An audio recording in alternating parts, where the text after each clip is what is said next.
Hi, good morning. Today we are starting our what solds for January. So this video will cover what sold during the first week. So the 1st through the 7th of January 2025. We made no sales on Mercari, so we're going to hop over to eBay to start us off. One of the first things that sold during this month was a Vermont Country Store size 1X seersucker robe. It sold for $35. See if I can move this bar out of the way. Now, as you'll see here, this was one of our promoted listings. We did start that for the new year. We started to promote at 2% for all of our items. I did kind of realize after this sold that maybe I don't need to just do a blanket promoted listing on everything because our Vermont Country Store stuff has been selling anyway, and it's been selling well. So even though that 88 cents isn't much, I realized that that was probably not something we really needed to have promoted. So I'll probably start considering that once, now that because we did just do it was easier just to do promoted listings for everything, but now that I'm going to have to start promoting items by item, I will probably kind of be a little pickier on what I decide to promote. Uh, After fees, 28.27 is what we saw, but then we subtract our $4 cost of good, means we profited $24.27 on this robe. Next was a vintage baby sweatshirt. This sold for $15. After the shipping label and the transaction fees on eBay, we in our cost of goods, we profited $8.04. So it is interesting because I've noticed that even though we promoted everything, some of the things don't have a promoted fee taken off. So I don't know how they sell. If it's a promoted listing, I don't know how it sells and then the fees don't get taken off. Like I don't really understand that. I don't know if someone I don't know, like I don't get it. I don't know if someone goes to my into my eBay store and just shops around and then finds something and buys it, if maybe that's not uh a promoted listing fee doesn't get taken off, as opposed to if someone just uses the search bar at the top of eBay and then buys it. Like I don't really get how that works. Next was a pair of Lane Bryant pants. These were picked up because they are plus size and new with tags. These sold for $35. Next was a loft textured skirt in a size 14. This is something that someone gave to me, so it was technically free, or I would not have picked it up. Loft does not sell well, at least for me. This sold for $10. And lastly, it was a baby sleep sack.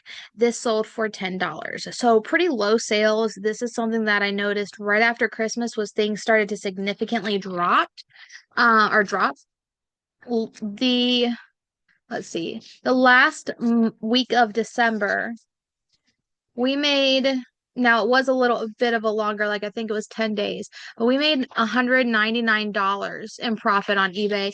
This first week of January, we profited $64.32 on eBay. So quite a bit of a difference there.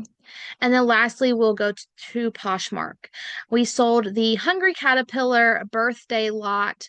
This was left over from my youngest son's birthday, that party that we had in September. So this is really good because I've had this and then the Harry Potter party set that it was from his 6-month birthday back in June. We've had those listed now for a while, several months, and I'm glad that they both sold at about the same time. This definitely didn't sell for as much as I was hoping to get for it because as you see, we got $17.60 after fees, but I'm just glad that we were able to get rid of the things because we're not going to reuse those party items, so it's good to get rid of them. Then we have a pair of Columbia snow pants in a size extra small. These were new with tags. I was really excited when I found these, and I also found a pair that were size small that I think that was also sold. I don't know if it was this first week or maybe if it was been this week, but those also sold. These are a size extra small and they sold for $36. A lot or a bundle is what it's called on Poshmark of two Victoria's Secret bras. I gave her an offer of $32 and Was it 32? Yeah, $32 for the two bras. And after fees, 25.60 minus $8 for the two bras cost of good. And the last item was a pair of Danskos that my mom gave us to sell for her, and these sold for $32 as well. Our total profit for Poshmark was $77.60, meaning in January, the first week of January, we've profited $141.92. Pretty low, not disappointing, just kind of understandable because everyone's, probably shopped out from Christmas and maybe don't have that much spending money. So, we're not too upset about it. Also, because I've had so much life stuff going on right now, we haven't been listing too frequently. I am going through all of our old inventory that's a year old or older, and I'm relisting as necessary. So that's kind of the only time that I've been having new listings is when things are getting relisted through my Flip app. So it's not that frequent, but that's okay. We're just making do. I want to get more organized. So remember, that was one of our business resolutions for this year. So I'm working on getting organized, and then I can start worrying about increasing our listing. So I hope you guys had maybe a little more luck with sales than we did this week, and we will see you guys next time. Bye.